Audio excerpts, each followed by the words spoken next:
संभाजीनगरमध्ये चुलत भावानं बहिणीची हत्या केल्याची घटना घडली आहे। कोल्हापुरात मामानंच भाचीच्या लग्नाच्या जेवणात विष कालवलंय। भाजप आमदार योगेश टिळेकरांच्या मामाच्या हत्येची सुपारी मामीनेच दिली आहे। हे नेमकं काय होतंय आणि ही नाती अशी सैराट का झाली आहेत, पाहूयात या रिपोर्टमधून। वर्षाला हत्तर लावून बघ, नाही तुझं थोबाड फोडलं तर नावाची आरची नाही। सैराट सिनेमाचा सुन्न करणारा क्लायमॅक्स आठवतोय का?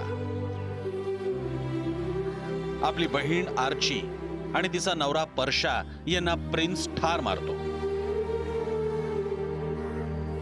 रक्ताच्या थारोळ्यात उमटणारी आर्ची आणि परशाच्या मुलाची पावलं। त्यावेळी पडलेला प्रश्न, रक्ताची नाती खरंच असं करू शकतात?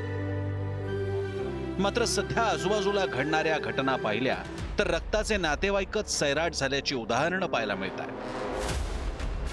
संभाजीनगरमध्ये बहिणीचे आंतरजातीय प्रेमसंबंध पचनी पडत नसल्यानं चुलत भावानं डोंगरावरून बहिणीला ढकलून ठार मारलं। आता कोल्हापुरात वेगळाच धक्कादायक प्रकार समोर आलाय। मामानं आपल्या भाचीच्या लग्नाच्या स्वागत समारंभाच्या भोजनात चक्क विष कालवलं। ही भाची लहानपणापासून मामा महेश पाटीलकडे राहायला होती। मामाच्याच गावातील एका मुलासोबत तिचं प्रेम होतं। मामाचा या लग्नाला विरोध होता तर मुलगी निर्णयावर ठाम होती। साधारण आठवड्याभरापूर्वी दोघांनी पळून जाऊन लग्न केलं। 7 तारखेला गावात स्वागत सोहळा ठेवण्यात आला। यावेळी भाची पळून गेल्याच्या रागातून मामानं जेवणात चक्क विष मिसळलं। हा प्रकार आचार्यानं पाहिला, त्यामुळे मोठा अनर्थ टळला। कोल्हापुरातल्या पन्हाळा तालुक्यातील उतरे या गावामध्ये हा धक्कादायक प्रकार घडलेला आहे। महेश ज्योतिराम पाटील याच्या भाचीच्या विवाहाचा स्वागत समारंभ उतरे या गावामध्ये काल झाला। एकीकडे स्वागत समारंभासाठी नातेवाईकांनी जोरदार तयारी देखील केली होती। ज्या सांस्कृतिक हॉलमध्ये हा स्वागत समारंभ होणार होता त्या ठिकाणी नातेवाईक आणि गावकऱ्यांच्या जेवणाचीही व्यवस्था करण्यात आली होती। मात्र एकीकडे भाचीनं आपल्या मनाविरुद्ध जाऊन लग्न केल्याचा राग मनात धरून मामानं संपूर्ण जेवणामध्येच विष कालवलं।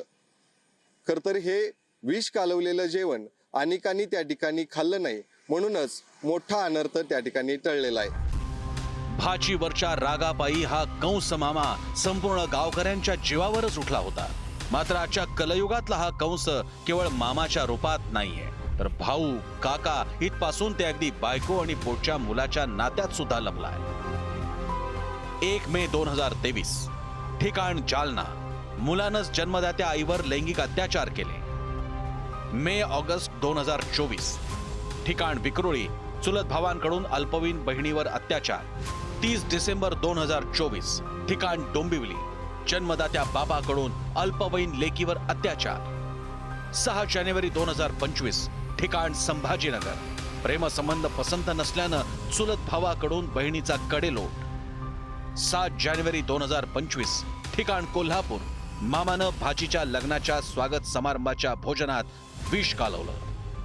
8 जानेवारी 2025, ठिकाण वाशिम। मनोरुग्ण मुलाकडून डोक्यात दगड घालून वडिलांची हत्या। अलीकडच्या काळातली ही काही निवडक उदाहरणं। नातलगांकडून नातेवाईकांवरच केल्या जाणाऱ्या गुन्ह्यांची यादी फार मोठी आहे। त्यावरून एकच लक्षात येतं की हल्ली नातीच सैराट झाली।